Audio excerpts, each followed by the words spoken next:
Welcome to my YouTube channel where interior design meets short-term rental strategy, where we're gonna travel across the Europe to uncover real stories from the real hosts. I have been managing short-term rental apartments in Riga for more than 10 years. My company at the moment have 10 listings and we continue to expand. Some of them we have designed fully, some just decorated. And today is our second episode about Spain, and we're gonna speak with our guest Giuseppe about his special experience in this country.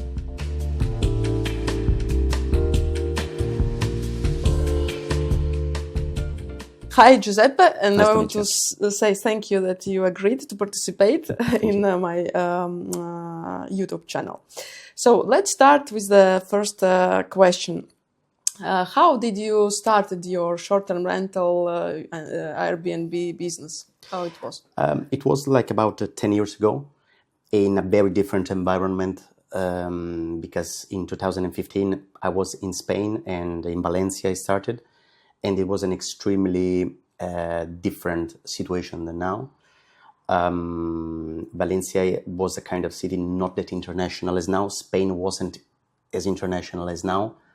So it was extremely easy to find properties on a budget. The target price was extremely convenient in the time. And there was that kind of situation where banks were owning too many properties and they needed to sell for their own reason. So I went back because I was living before as a student in Valencia. And I was meeting agents in Valencia from several banks. So you had experience to live in this city as a student? As a student. So I knew the city, I knew different regions of Spain. Of course, the coastal part, from Barcelona even, but Valencia was extremely nice in terms of weather. But Spain was, and especially Valencia, was not as international as now, so was more local. And it was extremely easy to find properties. Actually, real estate agents were chasing you. I remember the first, it was, all my friends knows it, that basically you went to visit like an apartment, and there was the first apartment that I saw. The real estate agent told me, if you buy the 4th floor, we give you for free the 5th floor. So you can make a duplex. So just to give you an idea how convenient it was in the time. And then basically prices were like a parking spot in Italy could cost like a flat in Valencia, just to give you an idea how cheap it was. Yeah. And then the market changed quickly, and then Spain became much more appealing for everybody, especially once, let's say, my generation started to be really into business because there were many digital nomads, traveling was much easier, many people was working with the computer. Yeah. And so suddenly, in 2-3 years, the situation changed totally. But in general, the idea of renting on Airbnb, it was from where? You got it when you was traveling by yourself? How you got the idea that you need to buy and try to rent on Airbnb? The thing was that in Valencia, you could find extremely central units which Valencians weren't considering nice units. Basically, you had like the whole city, which was not considered as it should be, and the neighborhood besides. So basically, if you were going to the long-term market, you would get like a price not interesting. But of course, if it was 4 minutes from like a UNESCO Hermitage, that was like a value, not observed, not seen. Okay. So say, okay, this is a perfect unit, and was extremely interesting because I remember that in every unit I started, it was the first Airbnb in all the neighborhood. And people would say, but are you sure this is going to work? Like tourists will come here? And they didn't see it coming. Of course, a place so convenient, Valencia is extremely nice infrastructure. All Spain has good infrastructure, but Valencia in the time has like a very special situation.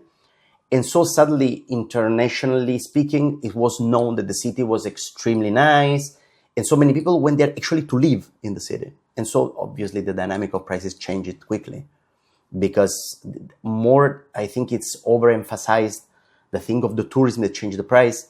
But actually in Valencia, I think that the main part is from expats, European, that go to live there. Because every year there are 20,000 people more coming to live. So the apartments, the market is not, if every year 20,000 people come, you can have, maybe there are, I don't know, many Airbnb units, but of course, so many, much more people going to live that changed totally the dynamic. So of the your city. beginning was from Valencia, yes. And which cities you have now? Let's say, in which cities you have now? Then we developed more into southern part because we thought that like our outlook for the legislation of Spain was changing because it was kind of getting more strict. And we thought that to have like, more independent units like houses or villas and not apartments was much better. Also to have a good relationship with the neighborhood because, we experienced some tensions. So we said, okay, maybe better to have independent unit. And of course, Andalusia was giving very good opportunities because, as example, Sevilla is the kind of city that has many neighborhoods with houses empty. Basically, all the units that I was like buying were empty from 20, 25 years, both in Valencia, both in Valencia and Sevilla. So actually, there was like an empty market for a very long time. And the neighborhood that also, we went into a neighborhood that has some criticism in terms of people living there. We found a very nice neighborhood in the end, but they were considered like low budget. So we were searching this kind of place, like neighborhood with an history, maybe small town that then later the city, covered, places with a metro station. So we followed the certain requirement. The city has to have an independent house, metro station close, a city interesting from a touristic point of view, but also for living. Because we believe that the tourist market will become one day like a co-living market. So the short term and the medium term will merge together. So having a house will give you independent house, will give many options. And Sevilla was perfect for this because there's many houses. So we went more into Sevilla. And have you been living in Seville before, or you was just traveling and searching, let's say? I knew the city, but once I was, putting together some requirements, some criteria, Sevilla was really much better than the others. You could find a neighborhood with houses with a huge supply of houses, which was very difficult in other cities like Barcelona or Madrid or Valencia. This is impossible to find anywhere else. So Sevilla for me was like, a place with, and also what we found is that the neighborhood, the environment, people around you were very happy. Because imagine that you are in a neighborhood which has some troubles, many empty houses, so there's a risk of squatters. And so they were very happy to see like a neighbor coming, taking care of properties. Okay, so they were happy that somebody takes the space. And it was very different from Valencia because Valencia experienced a huge amount of people coming to live. So the local felt a bit losing their position in the neighborhood. Okay. In Sevilla, the environment was different. The neighbor was were very happy, were helpful. They were trying to, and that was a huge difference because you have a good relationship. Yes. You have the chat of WhatsApp with the neighbors. You chat with each other. It's much more positive. Also because you don't share the building. So they don't feel, the tourists coming home drunk, and they don't feel that. Yeah. They just feel that there is like somebody living and there is not abandoned. Yeah. So where else do you have properties? Which cities? I'm based in Malta, so I was living there for a long time. So after Valencia, I was, buying a property in Malta. Malta is a very different market. It's like a very British market, let's say. And they have this kind of, house of character, townhouse, maisonette, which are, extremely nice with this balcony, this lobby. Yes. And they are also very easy to split. So I bought like my own place there. And, I was like, creating like a flat on the top, which, just to split a little bit. And then later we found, there was, during COVID, extremely convenient Dubai. Dubai is, furthermore, a very different market, extremely dynamic, extremely international. And but it's different characteristic because in Dubai the rental are extremely high. So many people started with the short rent, but then they just rented normally because the ROI was extremely high. By the way, was watching one other podcast, and the person was saying the same. Yeah. They was doing calculation, renting long term. And renting for short term, and the long term one, let's say, in his case. I don't know very much about Dubai, but I think the short rent is always a good option to start something. When the market is still not, totally mature, the short rent covers a lot of problems. Once the market gets really into its rhythm, the long rent creates different opportunities, because on the long rent you can also negotiate a mortgage, there's different options. So in the long term, I think that the short term, the medium term, and the long term, they will work together. So I don't think we should think about one unit forever. It's going to be forever like this. I don't think it's the right, approach. Right approach. You have to think about a unit that today is short, but once, it gets more demand on a certain level, it becomes medium. And then when you see, okay, let's go to long. But short term is extremely convenient when you approach a neighborhood that needs a certain process. Yes. Because once 2 or 3 people makes, short rent, then, suddenly a cafeteria opens, a restaurant opens. So the neighborhood get developed. So then the, person that want to go to live there changes outlook about this neighborhood. This neighborhood actually is a good place to live. And so the market changed the neighborhood. It's like a sort of gentrification, but I believe in a positive way. And so in the long term, many units that start with short becomes a long. I see many people really getting upset or annoyed that say, the legislation is getting more strict. But actually, if you decided well your place, one day or another, you will quit yourself the short term. Because you will start to say, okay, but when you put all and you calculate all, then the medium term and the long term will cover it.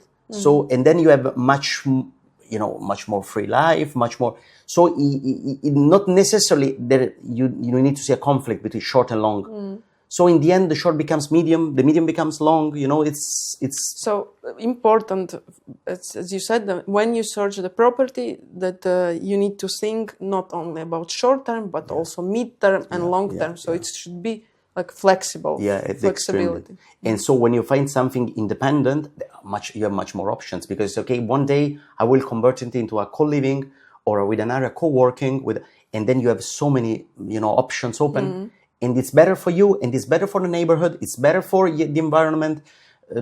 It's just it's like a win-win strategy. You don't have to feel stressed if the legislation changes tomorrow, because you say, okay, anyway we have different options. In the worst scenario, we split this house in 4 or 5 flats. There's a huge demand of flats. You sell it as flats, and but it's it's important to have this freedom. Yes. So. I completely agree with you. And so in this podcast, I would like to focus also more like in Spanish market and your this journey in Spain from Valencia to Seville. And what was the biggest operational challenge in Valencia and Seville, let's say? What was the challenge in Valencia? When I started in Valencia was not that challenging, because the market was very open, and actually it was much more easy to find. I started very early and I quitted very early. But from friends, so you had, in both cases, you had very good timing. Yeah, it was. I didn't want conflict. So when I saw that the atmosphere was a bit changing, I decided, because there were so many options in Sevilla. So for me, it was convenient actually. So I never experienced some special challenges. When I was reconstructing the flats, the neighbors were helping. I found it very positive. But I know that, the situation in certain cities changed quite a lot. Also, politics played a bit with that, because I didn't need it was necessary this. I remember what was the real estate market in Spain, which was tragic in 2015. Yes. So I think that Spain had a huge plus from this. Let's consider that 90% of people in Spain own the apartment. So everybody actually made 3 times his portfolio. So everybody should be happy if we look at numbers. But there was, some tension, and actually this kind of city, coastal and extremely popular, like Sevilla now, or like Valencia now, is quite difficult to do something thinking about short term. So I think that the challenge that someone that come now, it's extremely high in a place like Valencia. In many neighborhoods, there is like a moratoria. Actually, you cannot ask for a number. Andalusia in that is much better. When I went to Andalusia, there was any strict regulation. The challenge in Sevilla, in Sevilla, because in Malaga there is already probably. There is like regional rules. You need to change the destination of your apartment. But for me, being a house is not a problem because I decide myself. But the challenge that you find when you have houses is that, of course, you are taking, in my case, properties which were not used for many years. So you really had to have like a massive work inside. So you need to have like knowledge about materials, knowledge about, company. This is the challenge that you experience, because you need to take a house that was not used for many years. So let's say, except the short-term rental business, you become a developer. Let's say you somehow. No, like more reconstructing. So I had to find local companies that could manage this this work. And of course, you would take a whole house which was empty for 20 years, and you need to bring back to life. So this is, and also change the concept, because the houses in a certain period of time, houses from the 60s, from the 70s, they have certain way they try to close the patio, as example, because they want more square meters. So you need to get back to that because you need more open space, because the taste change. For example, when you were searching your house in Spain, and you went to, did you took anybody, like a technical person, who went with you to understand how the condition, let's say, of the building by itself? Well, when you have houses, it's slightly easier, because the structure is extremely simple. Normally, I had some knowledge, from my previous experience, but in a house it's much easier than in a building, because in a house, basically what you see is that the structure is in concrete. You see the basic things. You can call if you really want to, but no, but you I didn't do it. You based on your experience. Yeah, by myself. And when you do this renovation construction, do you use architect? Probably yes, because he need to sign some documents. It depends on what you do, because if you have like in Spain, it's very common to do reconstruction using what is called obra menor. Obra menor, you don't even need an architect to sign. If you, as example, change tiles, or you make a reconstruction of a kitchen, you don't even need that. If you change the structure inside, if you move walls, or if you want to build a second floor, which is very common in Seville, because the houses in many neighborhoods you find like like a level 0, but you can add a first floor, and in that case you need a legalization. Some people start to work and then legalize later, which shouldn't have done because it's not regular. Someone else, of course, use the architect, and much easier. But it's a quite simple job, because if you consider that you have like, it's nothing compared with a building. It's much easier, I understand, yes. And what, let's say, is the most energy-taking day-to-day to you to manage the properties in general, short-term properties in Seville, Malta, all the properties you have? What is? Well, taking care of the guest. This so is you don't have a team who do this. You communicate by yourself. Normally, you have some maintenance. It's called in Spanish manita. They work. You build a relationship with them. So if you have some problems, which obviously in a house, like something is broken, he comes to fix. Or with rain, this kind of houses can have these maintenance issues. And then you have somebody that you build a relationship with. They work in this sector, because it's a sector that is developing quite a lot. And you have like also like a team of course, there's a company with a cleaning lady that will come there, clean. But this is not that difficult to find in cities, in big Spanish city. If you go to a smaller city like Almeria or Cartagena, which are very beautiful city, you might experience this problem. So basically, you have some local person who is checking guest check-in, check-out. Managing, cleaning the ladies. And how is in Seville? Do you need to meet a person by yourself, or it can be self-check-in? How is the law? Because the rules are changing, and now you should, but since very short time, you should meet the person personally. So what you have to do is that, like the cleaning lady or the person that is working, you have to, include this service. And so you have a long experience in Airbnb. probably you already have your like a minimum standard. What should, how the flat should be like equipped? What should be inside?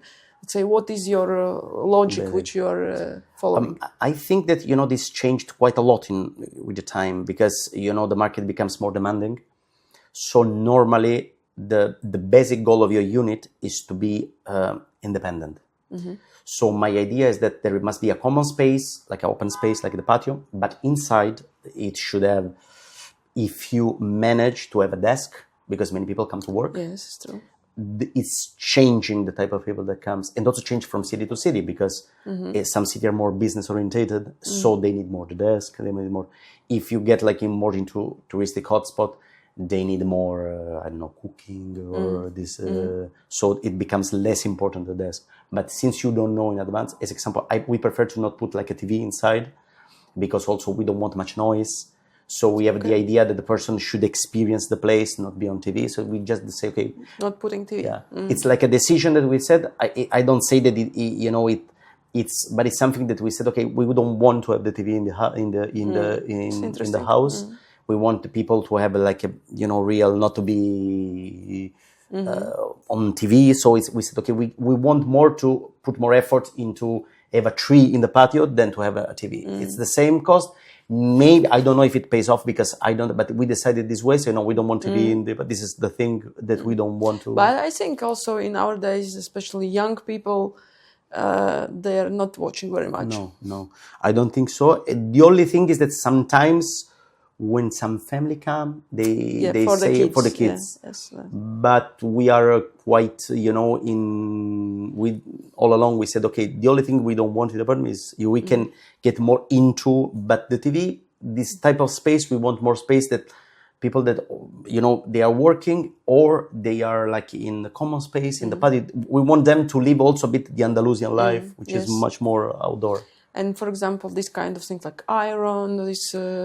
Yes, normally in the unit we give this kind of things, but this is like basic things. Also, microwave, this kind of things is better to give, especially if you're the kind of guest that stays 2 weeks, 1 week, 3 weeks.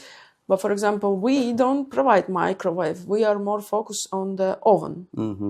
Like a small oven, or many times is combined, the oven microwave.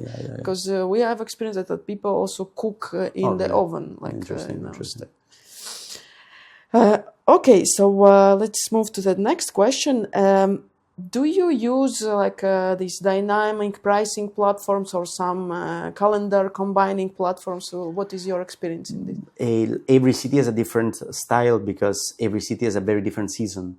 When I was comparing, if you have a flat or a unit in a Mediterranean city, of course the calendar is very different from Sevilla. So of course you have to know the city. You have to know the events. You have to know what's going on. Every city has a different season. So Sevilla is a season very concentrated in the spring.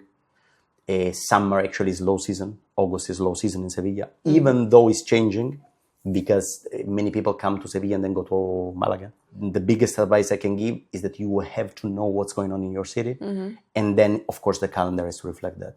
As a example, Sevilla Marathon is on February. February was low season, but the marathon is a big event.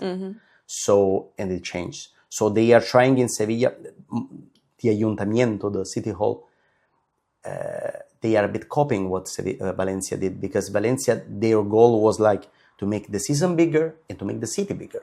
So when they had to build something that was appealing for tourists, they didn't want to put in the center, but more in the neighborhood, in a neighborhood that didn't have nothing special before. So the city was getting bigger.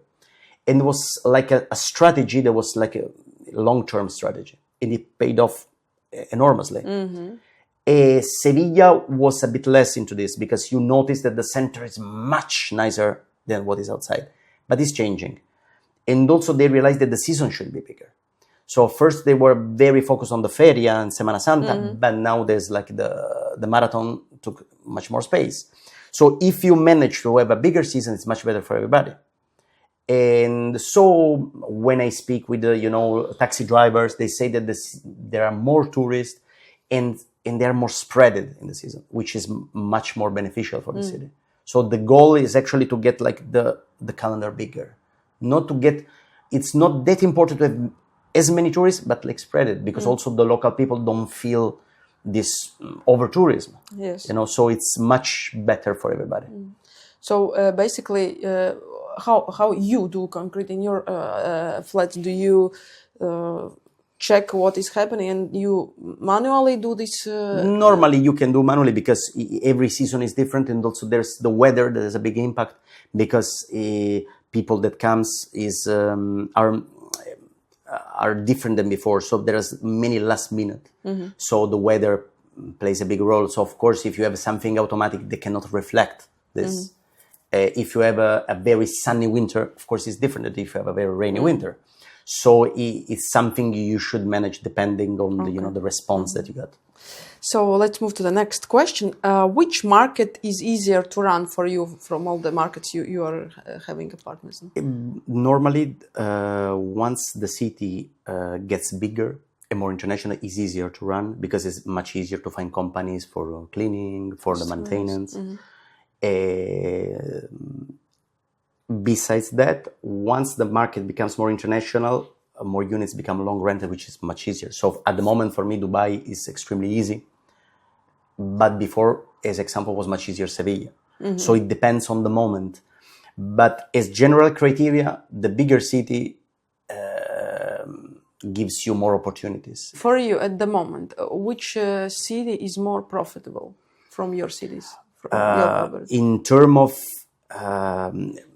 profit itself, I guess Seville, because the investment was much lower. So, and it's a house, so you can rent rooms. Sevilla is the type of. So let's say the amount you put it invested brings you more money. 3 years ago, because let's say 3 years ago, because it changed quite a lot. As example, 3 years ago, if you put €100 and let's say €60 and €40 for refurbishment, let's say €100, then every year you could get net 20. So it was quite fast. Now, of course, it's different, because the fee is higher to enter the market. As example, many people, and I think it's a correct view, are starting to look at North Africa, like Morocco, because Morocco is like an Andalusia in terms of type of houses. Oh, really? Yeah, Marrakesh or Fez or Tanger itself. Tanger, as example, looks somehow like Valencia. Fez and Marrakesh more like Sevilla. But the type of house is a Arabic style, Arabic touch.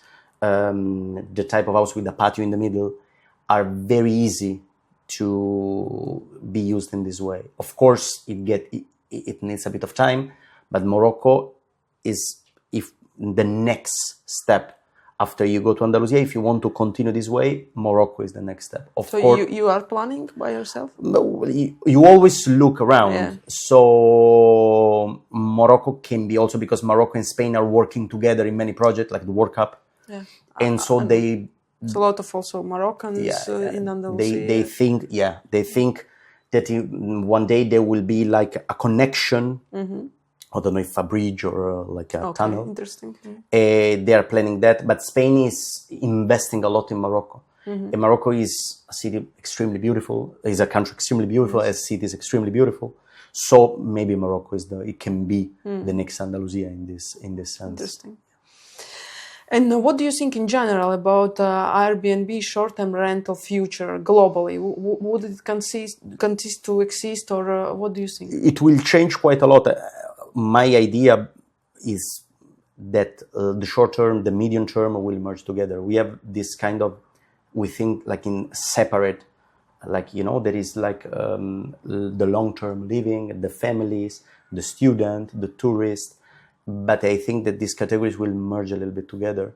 So the short term and the medium term will merge together. That you will find the people that will be nomads all their life. So they will spend 6 months in the winter in a warm country. In the summer, they go back to their home country, and it will be much, much more common. So the tourists, as we know now, will change quite a lot. Probably there will be an hospitality extremely expensive, which probably will not be covered by Airbnb, like 5-star hotel or resort. Yes. And this will become more expensive and will be there. But then they will create like a gray area of people traveling for work, people traveling for experience, people traveling for 2 weeks or 2 months or 2 years. They don't even know when they come, how long they will stay. And this will cover all this area. So it's convenient to start to think about those people because there will be more and more. Okay, and my last question, if you can name 3 key points of running successful short-term rental, like very short, 3 key, like for your opinion. Consistency, attention, and analysis.